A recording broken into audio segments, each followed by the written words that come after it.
மகளிர் அணிக்கான T20 உலகக்கோப்பை தொடர் இங்கிலாந்து நாட்டில் நடந்துட்டு வருது. இதில் நேற்று இந்திய மகளிர் அணி பங்களாதேஷ் மகளிர் அணியை எதிர்கொண்டாங்க. டாஸ் வின் பண்ண பங்களாதேஷ் மகளிர் அணி பேட்டிங்கை தேர்வு செஞ்சாங்க.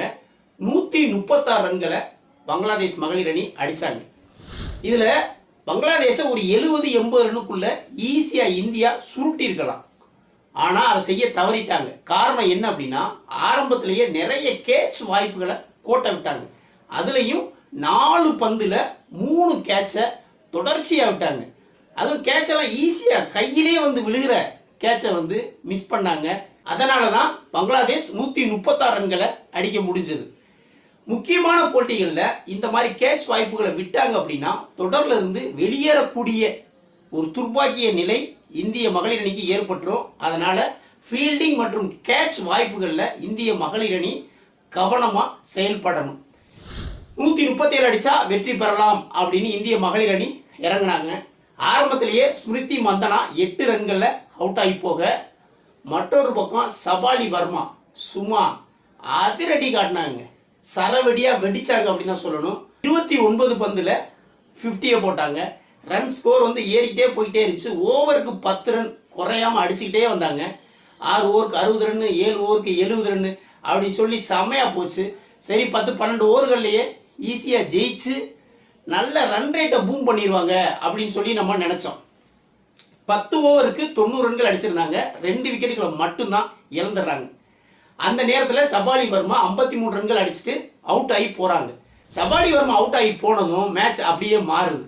அடுத்த 4 ஓவருக்கு வெறும் 12 ரன்களை மட்டும் அடிச்சு 2 முக்கியமான விக்கெட்டுகளை இழந்துடுறாங்க.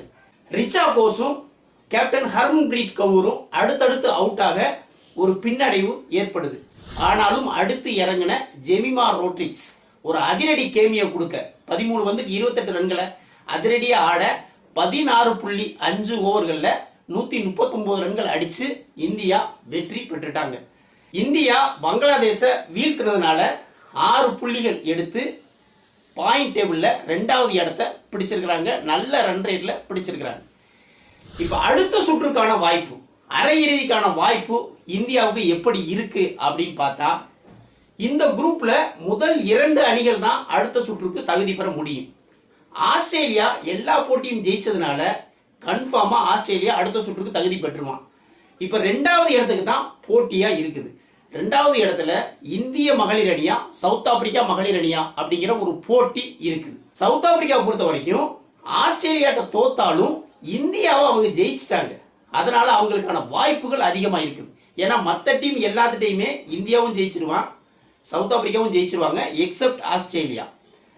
அதனால இந்தியாவுக்கும் சவுத் ஆப்பிரிக்காவுக்கும் இடையேயான போட்டி தான் 2வது இடத்தை நிர்ணயம் பண்ற மாதிரி இருந்துச்சு. ஆனா அந்த போட்டியில துரதிருஷ்டவசமா இந்திய மகளிர் அணி தோத்துட்டாங்க. அதனால சவுத் ஆப்பிரிக்கான வாய்ப்பு அதிகமா இருக்குது. அதே நேரம் இந்தியா கடைசி லீக்ல ஆஸ்திரேலியா மகளிர் அணியை எதிர்கொள்றாங்க.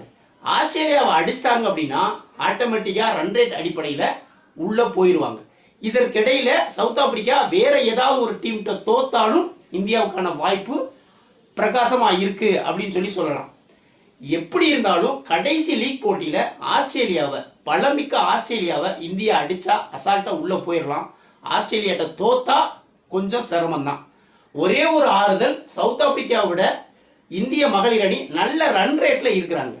சப்போஸ் ஈக்குவலான பாயிண்ட் அப்படின்னு சொல்லி கணக்கு வந்துச்சு அப்படின்னா ரொம்ப எளிதா இந்திய அணி அடுத்த சுற்றுக்கு போயிடுவாங்க ரன் ரேட் அடிப்படையில். 2வது இடத்தை பிடிக்க போறது சவுத் ஆப்பிரிக்காவா இல்ல இந்தியாவா அப்படிங்கிற ஒரு கடும் போட்டி நடந்துகிட்டு இருக்குன்னே சொல்லலாம். பொறுத்திருந்து பார்க்கலாம். வீடியோ பிடிச்சிருந்தா லைக் கமெண்ட் பண்ணுங்க, குறிப்பா சப்ஸ்கிரைப் பண்ணுங்க. மற்றும் ஒரு வீடியோவில் சந்திப்போம். நன்றி.